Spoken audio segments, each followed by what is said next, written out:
کامران، کب تک؟ اماں نے اماں نے میرے کمرے میں داخل ہوتے ہی کہا۔ ان کی آواز میں وہ تلخی تھی جو اب میرے لیے روز کا معمول بن چکی تھی۔ میں جو آفس سے آ کر ابھی بیٹھا ہی تھا، تھکاوٹ سے آنکھیں بند کیے ان کی آواز پر چونک گیا۔ کیا کب تک اماں؟ میں نے بے دلی سے پوچھا، جانتے ہوئے بھی کہ ان کا اشارہ کس طرف ہے۔ یہی، یہ سونا گھر، یہ بے رونق دیواریں، آخر کب تک میں اس گھر میں ایک بچے کی کلکاری کے لیے ترستی رہوں گی؟ 6 سال ہو گئے ہیں تمہاری شادی کو، 6 سال، انہوں نے میرے پاس بیٹھتے ہوئے کہا۔ میں خاموش رہا۔ میرے پاس اس سوال کا کوئی جواب نہیں تھا۔ پچھلے 6 سالوں سے نہیں تھا۔ میری بیوی رابعہ، جو شاید کچن میں میرے لیے چائے بنا رہی تھی، اس نے یقیناً یہ گفتگو سن لی ہوگی۔ وہ ہمیشہ کی طرح خاموش رہتی۔ اس کی یہی خاموشی مجھے اندر تک کاٹ دیتی تھی۔ میرا نام کامران ہے۔ میں ایک متوسط طبقے سے تعلق رکھنے والا ایک عام سا آدمی ہوں، جس کی زندگی کا محور اس کا چھوٹا سا گھر اور اس گھر میں بسنے والے دو وجود تھے، میری ماں اور میری بیوی۔ میری شادی میری خالہ زاد رابعہ سے ہوئی تھی۔ وہ صرف میری بیوی نہیں، میری سب سے اچھی دوست بھی تھی۔ رابعہ اتنی نیک، اتنی صابر اور اتنی محبت کرنے والی تھی کہ کبھی کبھی مجھے گمان ہوتا تھا کہ اللہ نے ساری خوبیاں اسی ایک وجود میں سمو دی ہیں۔ وہ میرا خیال، میرے گھر کا خیال اور خاص طور پر میری ماں کا خیال اتنے احسن طریقے سے رکھتی کہ مجھے کبھی کسی چیز کی فکر نہیں ہوتی تھی۔ اس نے میرے گھر کو جنت بنا رکھا تھا، لیکن میری ماں کے نزدیک اس جنت میں ایک پھول کی کمی تھی، ایک بچے کی کمی۔ ہماری شادی کو 6 سال بیت چکے تھے اور ہماری گود اب تک سونی تھی۔ یہ 6 سال ہم نے امید اور مایوسی کے جھولے میں گزارے تھے۔ ایسا نہیں تھا کہ ہم نے کوشش نہیں کی تھی۔ ان 6 سالوں میں ہم نے ہر ڈاکٹر کا دروازہ کھٹکھٹایا تھا۔ شہر کا کوئی بڑا ہسپتال، کوئی معروف حکیم ایسا نہیں تھا جس سے ہم نے رجوع نہ کیا ہو۔ رابعہ نے ہر تکلیف دہ ٹیسٹ برداشت کیا، ہر کڑوی دوا پی، لیکن نتیجہ وہی صفر رہا۔ ہم نے ہر درگاہ، ہر مزار پر جا کر دعائیں مانگی، منتیں مانی۔ رابعہ تو ہر جمعرات نیاز بانٹتی، تہجد میں گھنٹوں سجدے میں پڑی رو رو کر اللہ سے اولاد کی بھیک مانگتی، مگر شاید اللہ کو کچھ اور ہی منظور تھا۔ میں اکثر اس کا مرجھایا ہوا چہرہ دیکھتا تو میرا دل کٹ کر رہ جاتا۔ میں اسے تسلی دیتا، رابعہ فکر نہ کرو، اللہ کریم ہے، وہ ضرور سنے گا۔ وہ مایوس نہیں کرتا، اور وہ آنسوؤں میں بھیگی ایک پھیکی سی مسکراہٹ کے ساتھ کہتی، کامران، مجھے اللہ کی ذات سے کوئی گلہ نہیں، وہ جب دے گا بہترین دے گا۔ میں تو اس کی رضا میں راضی ہوں۔ مجھے تو بس آپ کی اور اماں جی کی پریشانی دیکھی نہیں جاتی، خاص طور پر جب اماں جی، وہ کہتے کہتے رک جاتی، لیکن میں سمجھ جاتا کہ وہ کیا کہنا چاہ رہی ہے۔ وقت گزرنے کے ساتھ ساتھ اولاد نہ ہونے کا طعنہ میری والدہ کی طرف سے بڑھتا جا رہا تھا۔ شروع میں وہ اشارے کنائیوں میں باتیں کرتی، دیکھو فلاں کی بہو کی گود بھر گئی، کیسے بھاگے لگ گئی ہیں ان کے گھر، یا گھر میں بچہ ہو تو رونق ہی الگ ہوتی ہے، بڑھاپے کا سہارا ہوتا ہے۔ لیکن اب 6 سال گزرنے کے بعد ان کا صبر جواب دے گیا تھا، اور وہ کھل کر بات کرنے لگی تھی، خاص طور پر مجھ سے اکیلے میں۔ وہ ہر روز مجھے دوسری شادی پر اکساتی، کامران میری بات کان کھول کر سن لو۔ ایک دن وہ میرے پاس آئیں، ان کا لہجہ ہمیشہ سے زیادہ سخت تھا۔ میں نے تمہاری نسل کو آگے بڑھتے دیکھنا ہے، میں مرنے سے پہلے اپنے پوتے پوتیوں کو کھلانا چاہتی ہوں۔ رابعہ اچھی ہے، بہت اچھی ہے، میں مانتی ہوں اس نے گھر کو سنبھال رکھا ہے، لیکن وہ تمہیں اولاد نہیں دے سکتی، یہ بات اب ثابت ہو چکی ہے۔ میں نے انہیں سمجھانے کی بہت کوشش کی، اماں اس میں رابعہ کا کیا قصور ہے، یہ تو اللہ کی دین ہے، وہ جب چاہے گا دے دے گا۔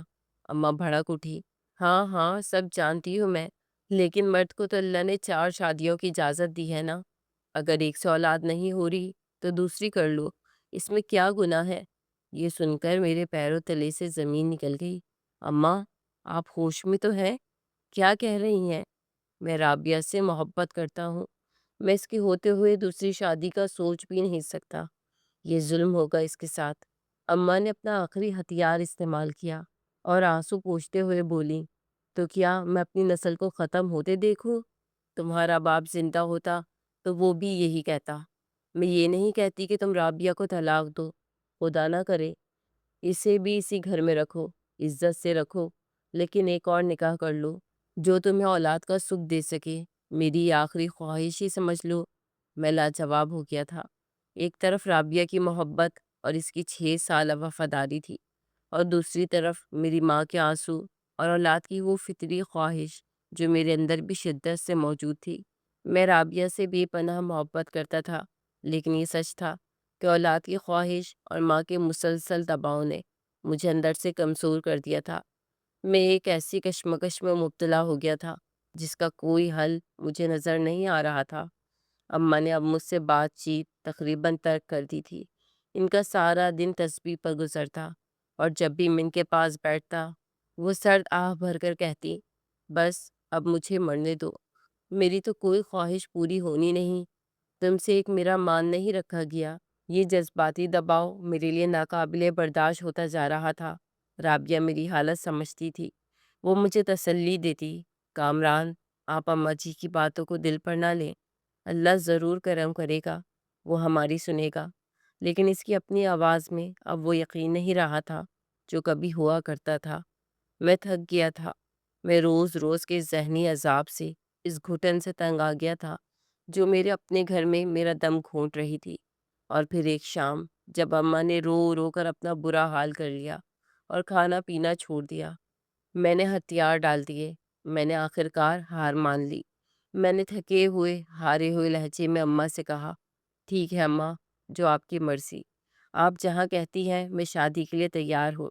میری یہ بات سننا تھی کہ اماں جیسے یکدم ٹھیک ہو گئیں، ان کے چہرے پر ایک فاتحانہ مسکراہٹ آ گئی۔ اللہ تیرا بھلا کرے میرے بچے، میں جانتی تھی تو میرا مان رکھے گا۔ انہوں نے اسی وقت مجھے بتایا کہ انہوں نے میرے لیے لڑکی بھی دیکھ رکھی ہے۔ میری والدہ نے میرے لیے ندا نامی ایک لڑکی کا رشتہ ڈھونڈا تھا۔ انہوں نے مجھے تفصیلات بتاتے ہوئے کہا، لڑکی کا نام ندا ہے، بہت سلجھی ہوئی ہے، بس ذرا قسمت کی ماری ہے، متعلقہ ہے، لیکن میں نے اس سے اور اس کی ماں سے کھل کر بات کر لی ہے۔ وہ غریب لوگ ہیں، ندا کو بس ایک گھر اور سر پر چھت چاہیے۔ اس نے یقین دہانی کروائی ہے کہ اسے میری شادی شدہ ہونے پر کوئی اعتراض نہیں، وہ رابعہ کے ساتھ مل جل کر رہے گی، اسے بس عزت چاہیے۔ مجھے لگا جیسے یہ کوئی شادی نہیں، کوئی سودا ہو رہا ہو، لیکن میں اب اس مقام پر پہنچ چکا تھا جہاں صحیح اور غلط کا فرق مٹ گیا تھا۔ میری ماں کی خوشی میرے لیے سب سے اہم ہو گئی تھی، یا شاید میں نے خود کو یہ دھوکہ دے دیا تھا۔ اگلے ہی دن اماں ندا کے گھر رشتہ پکا کر آئیں اور مٹھائی کا ڈبہ میرے سامنے رکھتے ہوئے بولی، اگلے جمعے نکاح ہے، تیاری کر لو۔ یہ خبر رابعہ کو دینا میری زندگی کا سب سے مشکل، سب سے اذیتناک مرحلہ تھا۔ اس رات جب میں کمرے میں داخل ہوا تو وہ ہمیشہ کی طرح میرا انتظار کر رہی تھی۔ اس نے مسکرا کر مجھے دیکھا، کامران، آج آپ وقت پر آ گئے، کھانا لگا دوں؟ اس کی مسکراہٹ دیکھ کر میرا دل کٹ گیا۔ مجھ میں ہمت نہیں تھی کہ میں اس کی آنکھوں میں دیکھ کر بات کر سکوں۔ میں نے نظریں چراتے ہوئے کہا، رابعہ بیٹھو، مجھے تم سے ایک ضروری بات کرنی ہے۔ میرا لہجہ اتنا سنجیدہ تھا کہ وہ وہیں بیٹھ گئی۔ اس کے چہرے پر پریشانی کے آثار نمودار ہوئے۔ کیا ہوا کامران، سب خیریت ہے؟ اماں جی ٹھیک ہے؟ میں نے ایک گہرا سانس لیا اور بالآخر کہہ دیا، رابعہ، اماں نے اماں نے میرا دوسرا نکاح طے کر دیا ہے، اگلے جمعے میرا نکاح ہے۔ یہ دن اس کی زندگی کا شاید سب سے تاریک دن تھا۔ کمرے میں ایک لمحے کے لیے مکمل سناٹا چھا گیا، ایسا سناٹا کہ مجھے اپنی سانسوں کی آواز بھی سنائی دے رہی تھی۔ وہ میری طرف خالی خالی نظروں سے دیکھتی رہی، جیسے اس نے جو سنا تھا اس پر یقین نہ آیا ہو۔ پھر اس کی آنکھوں سے آنسو بہنے لگے۔ وہ ٹوٹی نہیں، وہ لفظی معنوں میں بکھر گئی تھی۔ میں نے اسے اپنے سامنے بکھرتے ہوئے دیکھا، لیکن اس نے مجھ سے کوئی بدتمیزی نہیں کی، کوئی چیخ و پکار نہیں کی، بس ٹوٹے ہوئے لہجے میں اتنا کہا، کامران، آپ جو بھی فیصلہ کریں گے مجھے منظور ہوگا، لیکن کیا ایک بار پھر سوچ لیں گے؟ کیا واقعی اس کی ضرورت ہے؟ کیا ہم کچھ اور انتظار نہیں کر سکتے؟ اس کی آواز میں اتنی بے چارگی تھی کہ ایک لمحے کو میرا دل چاہا کہ سب کچھ چھوڑ دوں اور اس کے قدموں میں گر کر معافی مانگ لوں، لیکن میں اپنی جھوٹی انا، ماں کی خواہش اور اولاد کی ضد میں اندھا ہو چکا تھا۔ میں اس مقام سے شاید بہت دور نکل آیا تھا جہاں واپسی ممکن ہوتی۔ میرے اندر کے مرد نے، میری انا نے مجھے یہ کرنے سے روک دیا۔ میں نے اس کی التجا کو، اس کی درخواست کو، اس کی کمزوری سمجھا۔ مجھے لگا کہ وہ اب مجبور ہے، وہ میرا کچھ نہیں بگاڑ سکتی، اسے ہر حال میں میرا فیصلہ ماننا ہی پڑے گا۔ یہ سوچ آتے ہی میں نے خود کو مزید مضبوط کر لیا اور سخت لہجے میں بولا، رابعہ، اب سوچنے کا وقت نہیں ہے۔ میں نے اماں کو زبان دے دی ہے اور یہ فیصلہ ہو چکا ہے۔ تمہیں بس اپنا دل بڑا کرنا ہوگا۔ ندا اچھی لڑکی ہے، وہ تمہیں کوئی تکلیف نہیں دے گی۔ میرے سرد جواب نے شاید اس کی آخری امید بھی توڑ دی۔ وہ خاموشی سے اٹھی، آنسو پوچھتے ہوئے واش روم میں چلی گئی تاکہ میں اس کا رونا نہ دیکھ سکوں۔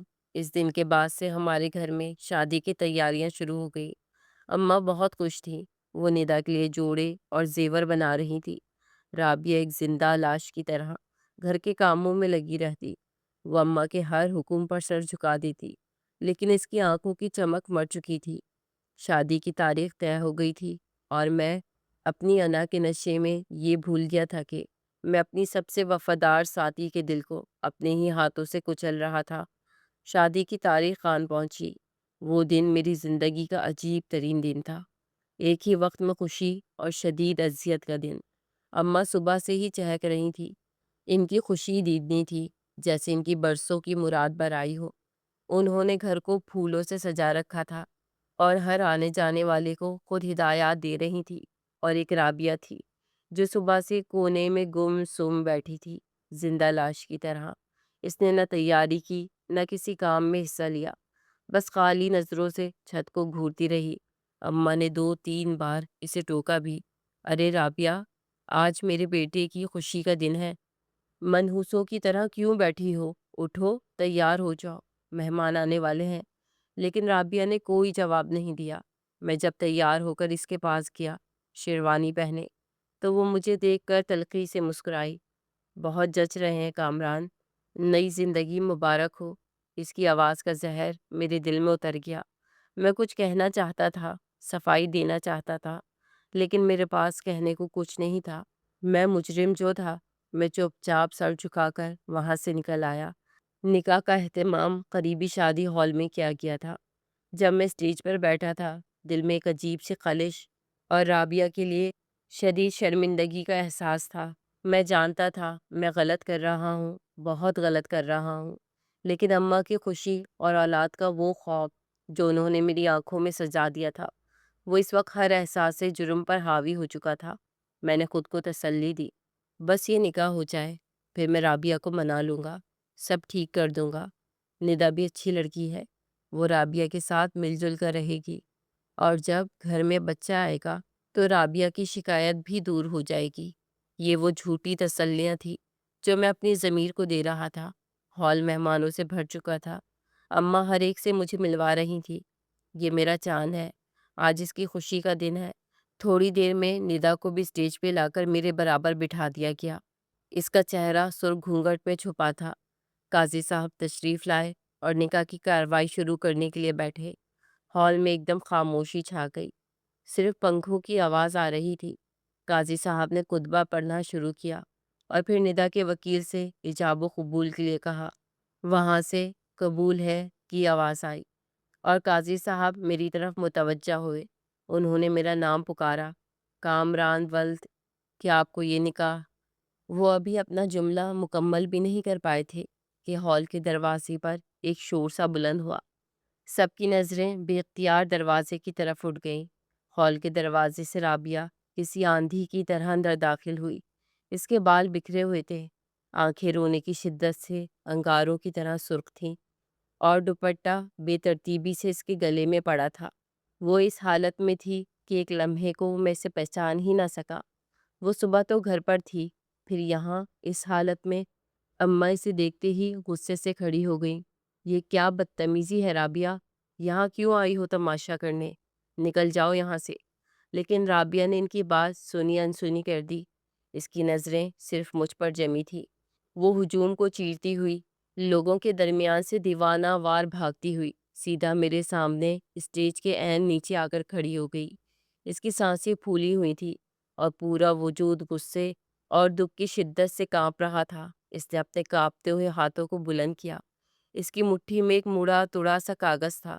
اس نے وہ کاغذ میری طرف لہرایا اور اتنی زور سے چیخی کہ پورا ہال گونج اٹھا۔ کامران، یہ نکاح مت کرنا۔ اس کی آواز میں ایسی شدت تھی کہ قاضی صاحب بھی رک گئے اور مہمانوں میں کھسر پھسر شروع ہو گئی۔ میں غصے اور شرمندگی سے سرخ ہو گیا۔ میری عزت خاک میں مل رہی تھی۔ میں نے دانت پیستے ہوئے کہا، رابعہ، دماغ خراب ہو گیا ہے تمہارا؟ یہ کیا پاگل پن ہے؟ گھر جاؤ، یہاں تماشا مت کرو۔ میری بات سن کر وہ زہریلے انداز میں ہنسی۔ گھر جاؤں؟ کون سا گھر کامران؟ وہ گھر تو آج آپ جلا کر آئے ہیں، وہ چیخی۔ باز آ جاؤ کامران، میں تم سے آخری بار کہہ رہی ہوں، باز آ جاؤ، ورنہ میں سب کے سامنے وہ راز کھول دوں گی جس پر میں نے برسوں پردہ ڈالے رکھا ہے۔ راز؟ کیسا راز؟ ایک لمحے کے لیے میرا دل دھک سے رہ گیا اور میرے ماتھے پر پسینہ آ گیا۔ یہ کیا کہہ رہی تھی؟ اماں تیزی سے اسٹیج سے اتری اور اس کا بازو پکڑ کر اسے گھسیٹنے کی کوشش کی۔ چل لڑکی، بہت ہو گیا ڈرامہ۔ کون سا راز؟ کوئی راز نہیں ہے۔ یہ پاگل ہو گئی ہے۔ یہ برداشت نہیں کر سکتی کہ میں پوتے کا منہ دیکھنے والی ہوں۔ یہ حسد میں جل رہی ہے۔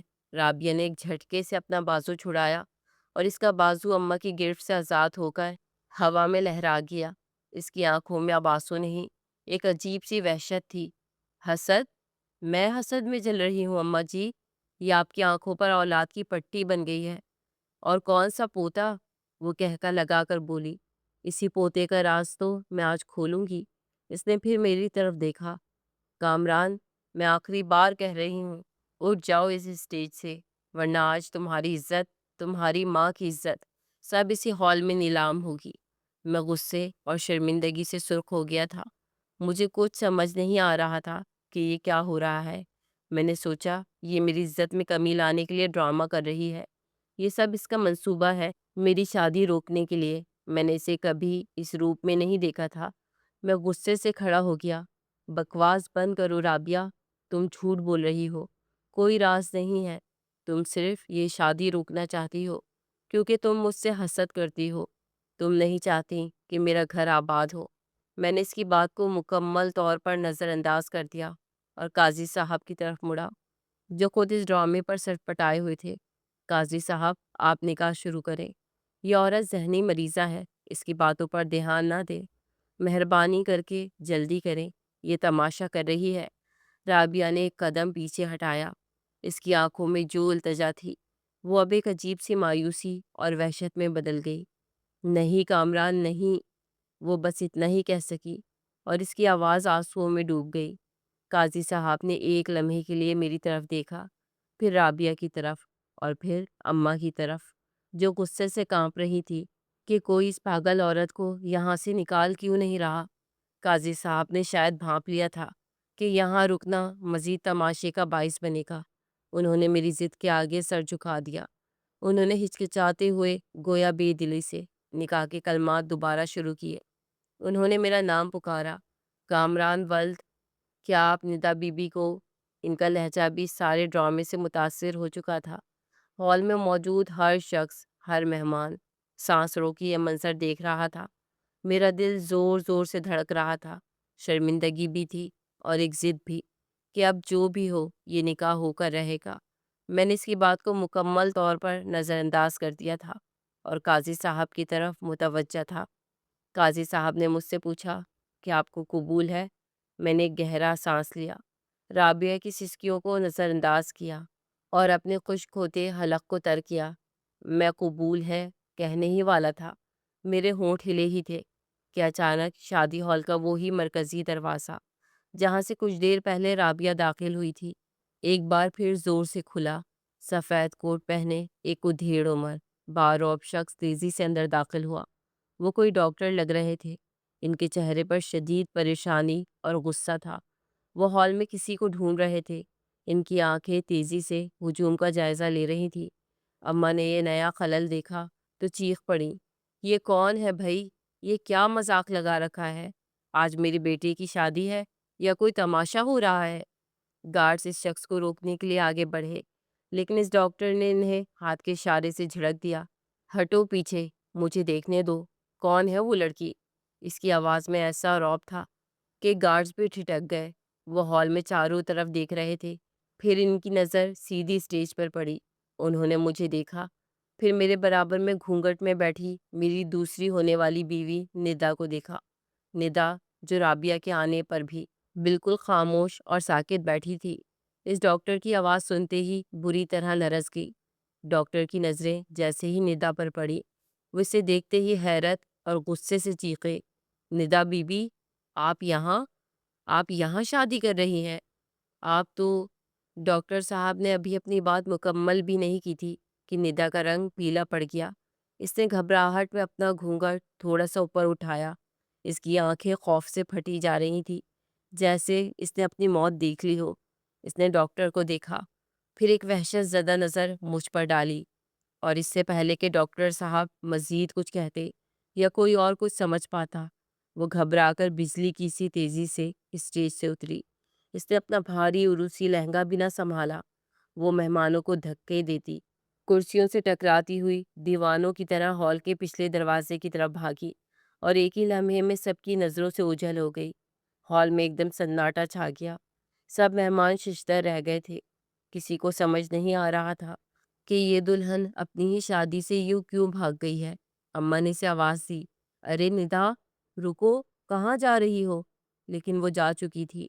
اماں جو ابھی کچھ دیر پہلے رابعہ کو دھکے دے رہی تھی، اب اسٹیج کے پاس بت بنی کھڑی تھی۔ ان کی آنکھیں اس دروازے پہ جمی تھی جہاں سے ان کی لاڈلی نئی بہو ابھی بھاگی تھی۔ میں کامران اپنی شیروانی میں ملبوس اسٹیج پر یوں کھڑا تھا جیسے مجھ پر کسی نے ٹھنڈا پانی ڈال دیا ہو۔ میری نظریں اس ڈاکٹر پر جمی تھی جس نے آتے ہی میری دنیا الٹ پلٹ کر دی تھی، اور سب سے الگ ہال کے کونے میں رابعہ کھڑی تھی۔ اب بھی اس کے ہاتھ میں وہ موڑا توڑا کاغذ تھا، اور اس کی آنکھوں سے آنسو بہہ رہے تھے، لیکن اب شاید یہ آنسو دکھ کے نہیں، حیرت کے تھے کہ یہ سب کیا ہو گیا۔ یہ کون تھا جو غیب سے میری مدد کو آ پہنچا؟ ڈاکٹر صاحب نے ایک لمبا سانس لیا، جیسے انہوں نے کوئی بڑا فرض پورا کر دیا ہو۔ وہ سیدھے میری طرف اسٹیج کے پاس آ گئے۔ انہوں نے میرے کندھے پر ہاتھ رکھنے کی کوشش کی، لیکن میں اتنا سہما ہوا تھا کہ ایک قدم پیچھے ہٹ گیا۔ ڈاکٹر صاحب نے بہت نرمی سے مجھ سے پوچھا، بیٹا، میں اس خلل کے لیے معذرت چاہتا ہوں، لیکن کیا آپ جانتے ہیں کہ یہ خاتون کون تھیں؟ کیا آپ کو ان کے بارے میں کچھ بھی معلوم تھا؟ اس سے پہلے کہ میں جواب دیتا، اماں ہوش میں آ گئی۔ وہ غصے سے چیختی ہوئی ڈاکٹر کی طرف لپکی، کون ہو تم؟ کیا حق ہے تمہارا کسی کی شادی اس طرح برباد کرنے کا؟ تم نے اس سے کیا کہا کہ وہ بھاگ گئی؟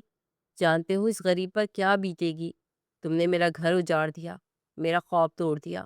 میں تمہیں پولیس کے حوالے کر دوں گی۔ اماں کی آواز میں غصہ کم اور بگلاہٹ زیادہ تھی۔ ڈاکٹر صاحب نے اماں کی طرف انتہائی افسوس سے دیکھا اور بولے، بہن جی، میں نے آپ کا گھر اجاڑا نہیں ہے، میں نے آپ کا گھر اجڑنے سے بچا لیا ہے۔ میرا نام ڈاکٹر اعزاز ہے، اور میں شہر کے بڑے گائنی ہسپتال کا سربراہ ہوں۔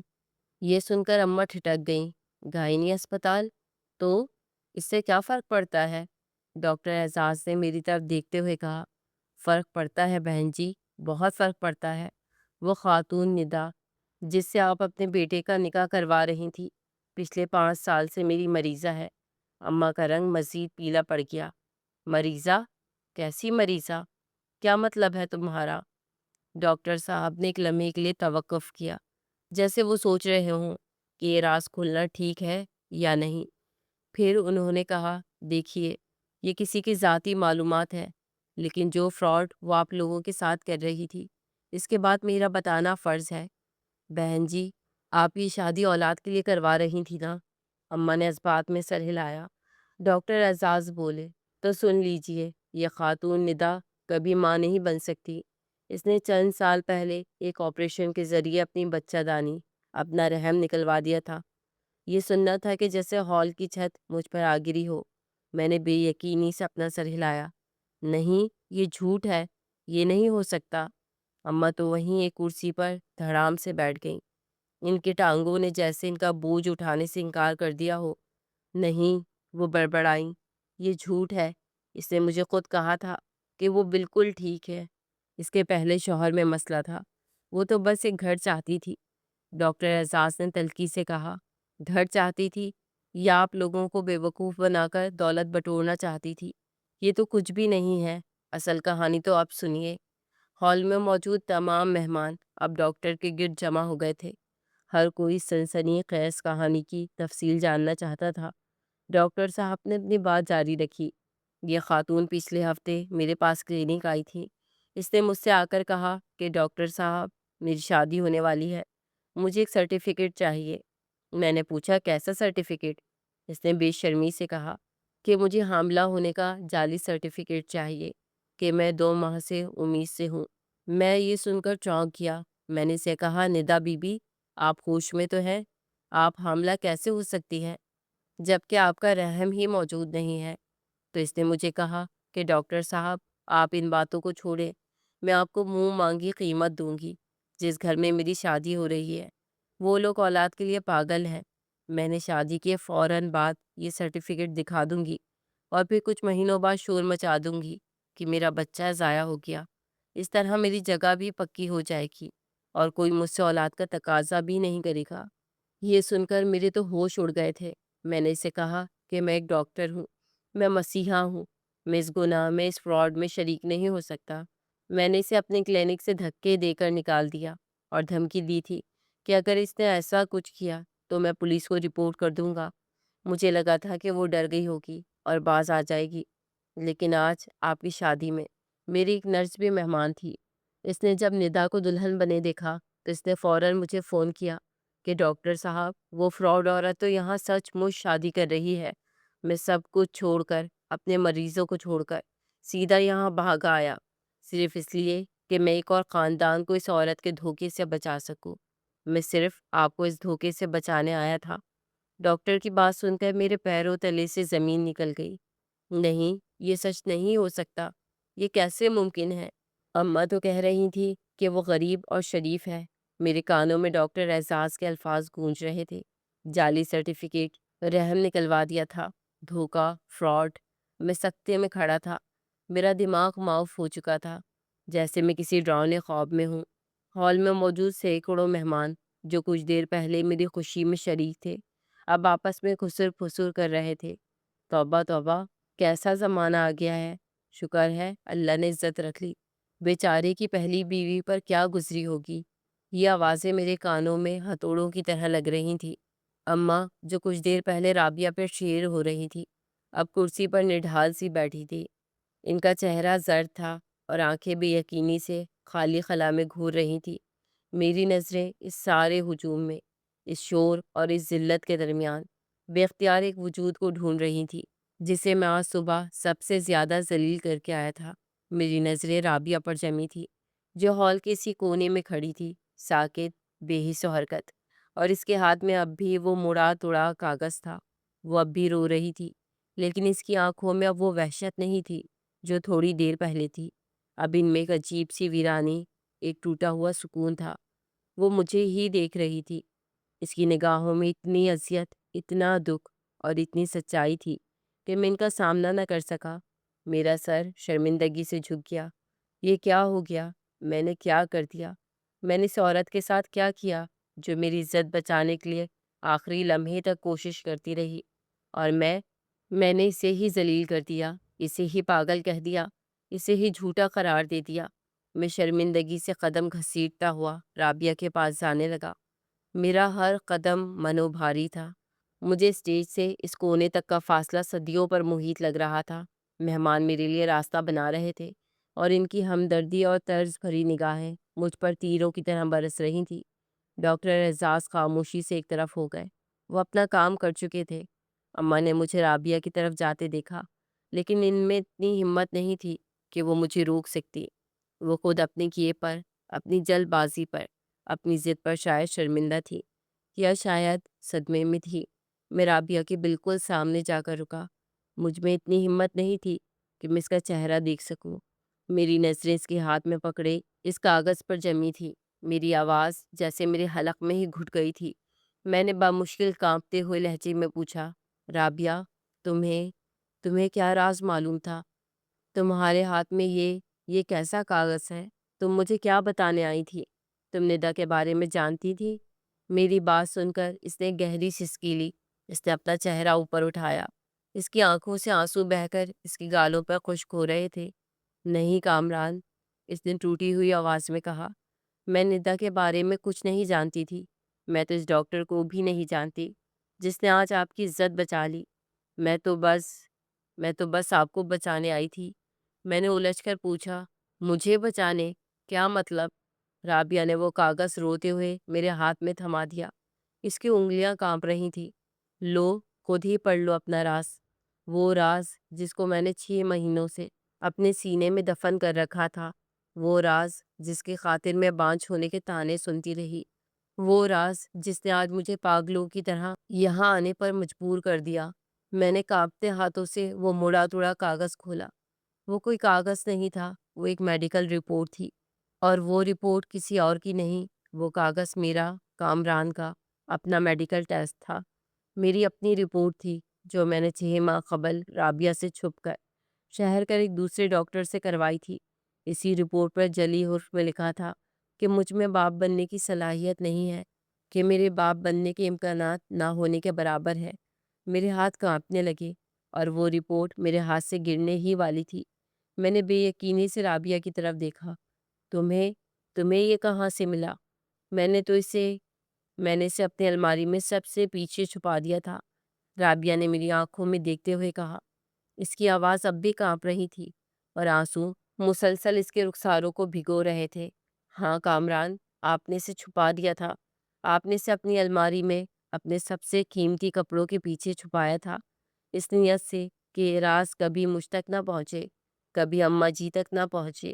لیکن آپ شاید یہ بھول گئے تھے کہ میں آپ کی بیوی ہوں، میں آپ کی شب و روز کی ساتھی ہوں، میں آپ کے کپڑے استری کرتی ہوں، میں آپ کی الماریاں سنوارتی ہوں۔ یہ آج سے 6 ماہ قبل کی بات ہے، جب میں سردیوں کے کپڑے نکالنے کے لیے آپ کی الماری کی گہری صفائی کر رہی تھی، تب یہ لفافہ میرے ہاتھ لگا۔ میں نے اسے کھولا، میں نے اسے پڑھا، میں نے اسے بار بار پڑھا۔ مجھے لگا شاید میری آنکھیں مجھے دھوکہ دے رہی ہیں، شاید میں غلط پڑھ رہی ہوں، یا شاید یہ رپورٹ کسی اور کی ہے، لیکن اس پر آپ کا نام، آپ کی عمر، سب کچھ لکھا تھا۔ یہ سچ تھا، یہ رپورٹ آپ کی تھی، اور اس پر واضح لکھا تھا کہ مسئلہ مجھ میں نہیں، مسئلہ… وہ یہ کہتے ہوئے ایک بار پھر رک گئی۔ اس سے یہ الفاظ ادا نہیں ہو پا رہے تھے۔ اس کی آنکھیں پھر سے بھر آئیں۔ میں سکتے میں کھڑا اسے سن رہا تھا۔ میرا پورا وجود جیسے سن ہو گیا تھا۔ 6 ماہ، اس کا مطلب ہے پچھلے 6 مہینوں سے وہ یہ سب جانتی تھی۔ وہ جانتی تھی کہ میں بانجھ ہوں، رابعہ نہیں۔ وہ جانتی تھی کہ قصوروار میں ہوں، وہ نہیں۔ رابعہ نے میری خاموشی کو پڑھ لیا اور روتے ہوئے کہا، ہاں کامران، 6 مہینوں سے میں یہ آگ اپنے سینے میں لیے پھر رہی تھی۔ جس دن مجھے یہ سچ معلوم ہوا، میں گھنٹوں باتھ روم میں منہ پر تولیہ رکھے روتی رہی۔ میں رو رہی تھی اور ساتھ میں اللہ کا شکر ادا کر رہی تھی کہ اس نے مجھے بانجھ نہیں بنایا، اس نے مجھے اس الزام سے بری کر دیا تھا۔ لیکن اگلے ہی لمحے میں آپ کے لیے رو رہی تھی کہ آپ پر کیا بیتے گی، آپ جو اولاد کے اتنے شوقین ہیں، آپ جو اماں جی کے اکلوتے وارث ہیں۔ آپ کو جب یہ معلوم ہوگا کہ آپ کبھی باپ نہیں بن سکتے تو آپ کیسے جئیں گے؟ لیکن پھر مجھے احساس ہوا کہ آپ کو یہ پہلے سے معلوم ہے، تبھی تو آپ نے یہ رپورٹ مجھ سے چھپائی تھی۔ آپ مجھ سے نظریں چراتے تھے۔ آپ پچھلے کچھ مہینوں سے بہت چڑچڑے ہو گئے تھے۔ آپ مجھ سے بات بات پر الجھنے لگے تھے۔ میں سب سمجھ گئی تھی۔ میں سمجھ گئی تھی کہ آپ کس اذیت سے گزر رہے ہیں۔ میں نے اس دن فیصلہ کیا کہ میں یہ راز کبھی آپ کے سامنے نہیں کھولوں گی۔ میں یہ بوجھ اکیلے اٹھا لوں گی۔ میں نے یہ رپورٹ آپ کی الماری میں دیکھی تھی اور میں نے اسے وہیں واپس رکھ دیا، لیکن اس کی ایک کاپی اپنے پاس رکھ لی۔ یہ وہی کاغذ ہے جو آج میں یہاں لے آئی ہوں، اس دن کے لیے کہ شاید کبھی ضرورت پڑ جائے۔ میں نے سوچا تھا کہ میں آپ کو کبھی سچائی سے شرمندہ نہیں ہونے دوں گی۔ میں نے 6 ماہ سے یہ راز اپنے سینے میں دفن رکھا تھا کہ کہیں آپ، میرا شوہر، میرا مجازی خدا، احساس کمتری میں نہ مبتلا ہو جائیں۔ میں نہیں چاہتی تھی کہ آپ خود کو کمتر سمجھے، کہ آپ کی مردانگی پر حرف آئے، کہ آپ اماں جی کی نظروں میں گر جائیں۔ میں چپ رہی کامران، میں بالکل چپ رہی۔ میں نے اماں جی کے ہر تانے کو اپنے سینے پر سہا۔ میں نے ان کی ہر کڑوی بات کو امرت سمجھ کر پی لیا۔ میں نے بانجھ ہونے کا الزام خوشی خوشی اپنے سر لے لیا، صرف آپ کی عزت بچانے کے لیے، صرف اس لیے کہ آپ کا بھرم قائم رہے، صرف اس لیے کہ آپ شرمندہ نہ ہوں۔ وہ سسکیاں لینے لگی، اس کی آواز رند گئی تھی۔ میں چپ چاپ ایک بت کی طرح سنتا رہا۔ مجھ میں اتنی ہمت نہیں تھی کہ میں اس سے نظریں ملا سکوں۔ وہ بولی، جب آپ نے مجھے اس رات اپنی دوسری بیوی کا بتایا، اس دن میں ٹوٹی نہیں تھی کامران، میں مر گئی تھی۔ مجھے اس بات کا دکھ نہیں تھا کہ آپ دوسری شادی کر رہے ہیں، مجھے اس بات کا دکھ تھا کہ آپ مجھ سے، اپنی رابعہ سے، اتنے بڑے فریب کی بنیاد پر یہ رشتہ جوڑ رہے ہیں۔ آپ اولاد کے لیے مجھے چھوڑ رہے تھے، اس اولاد کے لیے جو آپ کو کبھی مل ہی نہیں سکتی تھی۔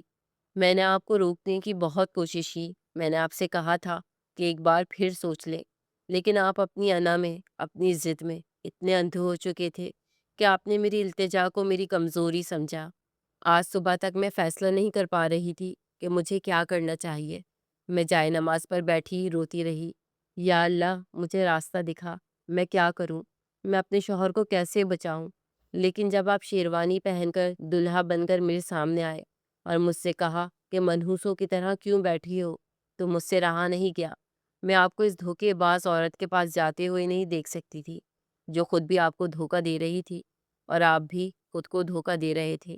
میں یہ برداشت نہیں کر سکتی تھی کہ آپ اپنی زندگی کا سب سے بڑا فیصلہ ایک جھوٹ کی بنیاد پر کریں۔ میں آپ کو یہ بتانے آئی تھی کہ آپ جس اولاد کے لیے مجھے قربان کر رہے ہیں، وہ آپ کو ندا سے بھی نہیں مل سکتی، کیونکہ مسئلہ تو آپ میں ہے۔ اس سے آگے وہ بول نہ سکی، اس کی آواز آنسوؤں میں مکمل طور پر ڈوب گئی۔ اس کا آخری جملہ، مسئلہ تو آپ میں ہے، میرے دماغ پر ہتھوڑے کی طرح لگا۔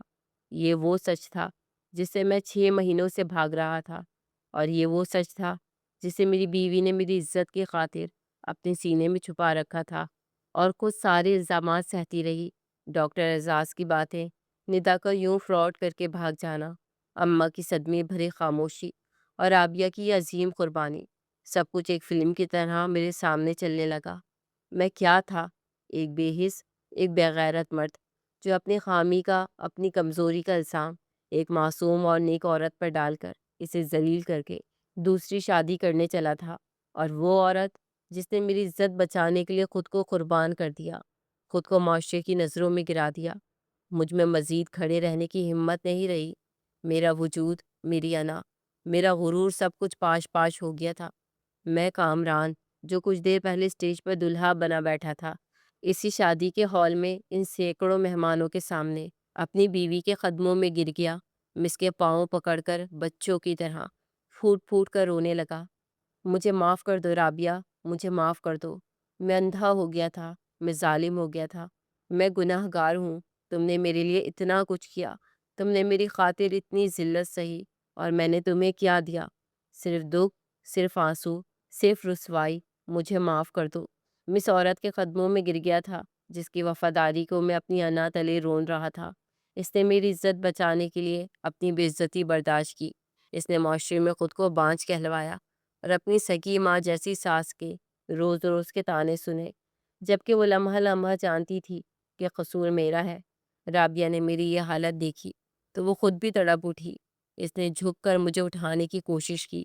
نہیں کامران، خدا کے لیے ایسا نہ کریں، آپ میرے سر کا تاج ہے، لوگ دیکھ رہے ہیں، اٹھ جائیں، میری نظروں میں مجھے شرمندہ نہ کریں۔ اس کی آواز میں اب بھی میرے لیے فکر، میرے لیے محبت تھی۔ میں اٹھا اور میں نے اسے سب کے سامنے، پورے ہجوم کے سامنے اپنے سینے سے لگا لیا۔ مہمان خوشی سے یہ جذباتی منظر دیکھ رہے تھے، بہت سی آنکھوں میں آنسو تھے۔ ڈاکٹر اعزاز جو اب تک وہیں کھڑے تھے، آگے بڑھے اور میرے کندھے پر ہاتھ رکھا۔ بیٹا، جو ہوا اسے بھول جاؤ، اللہ نے تم پر بڑا کرم کیا ہے، ایک دھوکے سے بھی بچا لیا اور ایک سچی بیوی کی قدر بھی دکھا دی۔ اپنی بیوی کی قدر کرو، ایسی عورتیں قسمت والوں کو ملتی ہیں۔ وہ یہ کہہ کر اور مجھے تسلی دے کر خاموشی سے چلے گئے۔ ہال آہستہ آہستہ خالی ہونا شروع ہو گیا تھا۔ مہمان سرگوشیاں کرتے ہوئے جا رہے تھے۔ اماں اب بھی وہیں بت بنی بیٹھی تھی، شاید ان میں اٹھنے کی ہمت نہیں تھی، یا وہ سمجھ نہیں پا رہی تھی کہ کیا کریں۔ میں نے رابعہ کا ہاتھ مضبوطی سے تھاما۔ میں نے اس دن اس لمحے سیکھا تھا کہ بے صبری اور بدگمانی رشتوں کو کیسے تباہ کر دیتی ہے۔ میں نے اللہ کی حکمت کو سمجھنے کے بجائے، جب انسان خود فیصلے کرتا ہے، جب وہ اپنی انا کو خدا کے فیصلے پر ترجیح دیتا ہے، تو وہ اسی طرح ذلیل و خوار ہوتا ہے جیسے آج میں ہوا تھا۔ میری سچی دولت، میری اصل اولاد، میرے سب کچھ تو رابعہ تھی، جسے میں ایک فریب کے پیچھے، ایک جھوٹے خواب کے پیچھے چھوڑ رہا تھا۔ میں رابعہ کا ہاتھ پکڑ کر اماں کے پاس گیا۔ اماں، چلیں گھر چلیں۔ اماں نے خالی نظروں سے ایک بار مجھے دیکھا، پھر رابعہ کو، اور خاموشی سے اٹھ کھڑی ہوئی۔ آج ان کے پاس کہنے کو کچھ نہیں تھا۔ ہم تینوں اس سجے سجائے ویران ہوتے شادی ہال سے واپس اپنے گھر کی طرف چل پڑے۔ ہم نے اس دن کے بعد اولاد کی خواہش کو اللہ کی رضا پر چھوڑ دیا، کیونکہ میں جان گیا تھا کہ اللہ نے مجھے رابعہ کی صورت میں پہلے ہی دنیا کی سب سے بڑی نعمت دے رکھی تھی۔ اللہ کے ہر فیصلے میں کوئی نہ کوئی حکمت چھپی ہوتی ہے، اور ہم انسان اپنی خواہشوں کے پیچھے بھاگ کر یہ نہیں دیکھ پاتے کہ اس نے ہمیں کن کن نعمتوں سے نواز رکھا ہے۔ اگر ہم اس پر یقین رکھیں تو وہ سب کچھ کرنے کی طاقت رکھتا ہے۔ بے شک میرا اللہ ہر چیز پر قادر ہے، اور ہم نے فیصلہ کیا کہ اب سے ہم صرف ایک دوسرے کا سہارا بن کر زندگی گزاریں گے۔